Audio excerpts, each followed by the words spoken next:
नमस्कार. छोट्यांचा छोटू चॅनल मध्ये मी सुजाता गानू टिकेकर माझ्या सर्व बाल दोस्तांचं सहर्ष स्वागत करत आहे. काय कसे आहात? छान ना? अहो, छोट्यांचा छोटू चॅनल बघताय की नाही?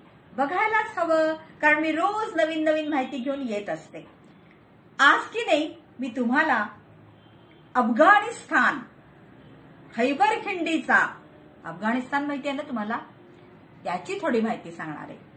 अनेक देश आहेत, बरोबर की नाही? या पृथ्वीवरती अनेक खंड आणि त्या खंडामध्ये अनेक देश. भारताच्या जवळ असलेला कोण? अफगाणिस्तान, जिथं खैबर खिंड आहे. भारताच्या पश्चिमेकडे म्हणजे भारताच्या पश्चिमोत्तर जे काही देश आहेत त्याच्यामध्ये अफगाणिस्तान येतो आणि पाकिस्तान. म्हणजे पहिल्यांदा पश्चिमोत्तर म्हणजे भारताच्या पश्चिमेला पाकिस्तान येतो आणि पाकिस्तानच्या पलीकडे अफगाणिस्तान. अफगाणिस्तान हा खरं तर आपल्याच देशाचा भाग होता बरं का. तुम्हाला ठाऊक आहे का हे? अहो, हिमालयाच्या डोंगर रांगांपैकी पारमिरस या रांगेत हिंदू कुश नावाच्या डोंगर रांगा जोडल्या जातात. म्हणजे पारमिरस जी रांग आहे त्याला हिंदू कुश नावाच्या डोंगर रांगा जोडल्या जातात. आता हिंदू कुश पर्वत रांगामध्ये त्याच्या कुशीत वसलं आहे अफगाणिस्तान देश.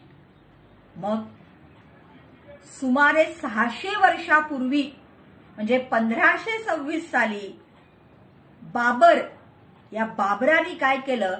भारतावर स्वारी केली आणि मग त्याने आपलं साम्राज्य आपल्या भारतात स्थापन केलं. कुठून कुठपर्यंत? तर उत्तर भारतापासून ते अफगाणिस्तानापर्यंत, म्हणजे या हिंदू कुश पर्वतापर्यंत त्यांनी आपलं राज्य स्थापन केलं. म्हणजे एवढे प्रदेश आपल्या देशातले जिंकले आणि राजधानी केली आग्रा. तुम्हाला माहितीये का, आर्य लोक जे आले ते या खैबर खिंडीतून भारतात आले. मग आता ही खैबर खिंड कशी पसरलेली आहे माहितीये का तुम्हाला? खैबर खिंड ही हिंदू कुश पर्वतात येते आणि ही कुठून कुठपर्यंत आहे? तर अफगाणिस्तानातील काबूल पासून दुसऱ्या बाजूला पाकिस्तानातील पेशावर पर्यंत ही खैबर खिंड आहे. अशा प्रकारे जोडलेली आहे. म्हणजे हे दोन्ही प्रदेश आधी भारतातच होते.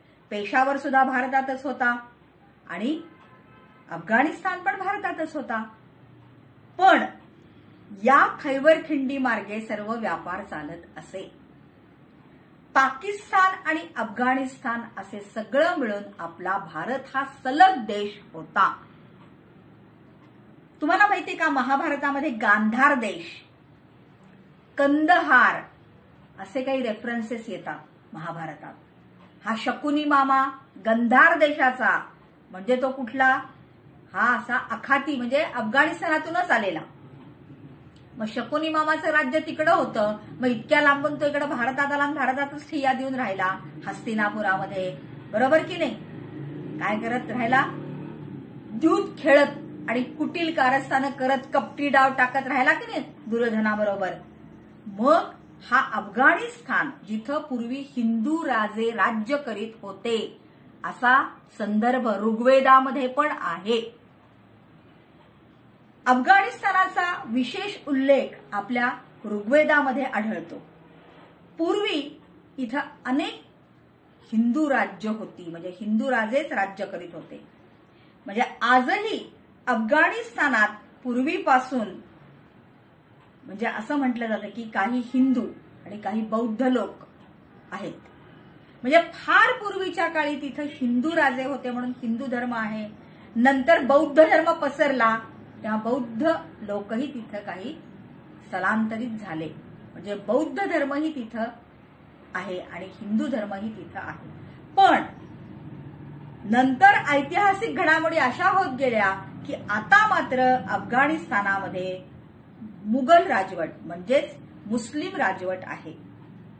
म्हणजे तुम्हाला कळलं का बालमित्र मैत्रिणींनो, जेव्हा आपण अफगाणिस्तानचा भूगोल बघायला लागलो, खैबर खिंडीची माहिती काढायला लागलो, तेव्हा आपल्याला हा इतिहास कळला. म्हणजे भूगोल शिकता शिकता आपल्याला इतिहास कळतो आणि इतिहास शिकता शिकता आपल्याला भूगोल कळत असतो. म्हणजे भूगोल आणि इतिहास हे दोघंही काय आहेत, परस्परांवरती अवलंबित असे विषय आहेत.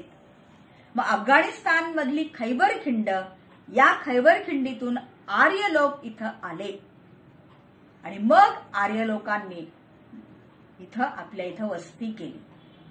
मग असा हा अफगाणिस्तान जो देश आहे त्याची माहिती मी तुम्हाला आज सांगितलेली आहे. तुम्हाला नक्कीच आवडली असेल. आवडली तर लाईक करा, शेअर करा, सबस्क्राईब करा. छोट्यांचा छोटू रोज पहा. तेव्हा छोट्यांचा छोटू उद्या पुन्हा भेटू. पण भेटायचंय, रोज भेटायचंय आपल्याला. त्यासाठी बालमित्र मैत्रिणींनो, छोट्या दोस्तांचा छोटू दिवाळी अंक प्रकाशित झालेला आहे. मी रोज तुम्हाला सांगतेय की हा अंक संग्रही ठेवण्यासारखा झालेला आहे. याच्यामध्ये अनेक गोष्टी आहेत, कथा आहेत, त्याचप्रमाणे कविता आहेत, त्याचप्रमाणे थोर व्यक्तिमत्व भांडारकरांचं यामध्ये त्यांची माहिती सांगितलेली आहे, कविता आहेत, चित्रकथा आहेत, कोडी आहेत. 120 रुपये किंमत असलेला हा छोट्या दोस्तांचा छोटू तुम्ही नक्की बाजारात विकत घ्या. तुम्हाला सांगते अनेक बुक स्टॉलवरती हा उपलब्ध आहे. महाराष्ट्रात सर्व ठिकाणी हा उपलब्ध आहे. याचं संपादन मी केलेलं आहे. दरवर्षी मी करत असते. छोट्या दोस्तांचा छोटू तुम्ही जरूर वाचा.